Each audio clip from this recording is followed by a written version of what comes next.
Now keeping you and your family safe. This is 2 Works For You weather, certified most accurate. Good morning. It's 6:39. We have made it to Friday.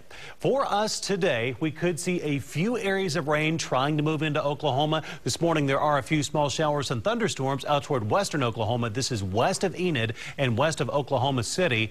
At the most, some of this rain could make it in to bring us rainfall totals near 1/10 of an inch, but most of Green Country will not see any measurable rain today. Now, there's going to be a lot of clouds around this morning, but not that much rain in the rain gauge. So generally dry weather for today and tomorrow. It's humid, it's mild, 64 degrees to begin the day, and we'll wake up to morning clouds.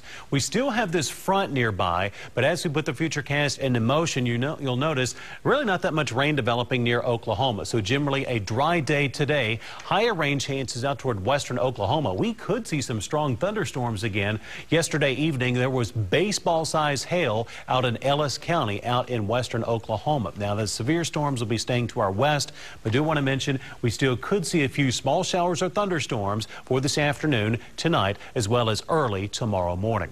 The forecast, mostly dry, warm, and humid. Upper 60s at 9 this morning with the south wind, 76 at noon. It will not be as windy today as yesterday, topping out at 82 degrees this afternoon. Then a warming trend and a mostly dry weekend is ahead.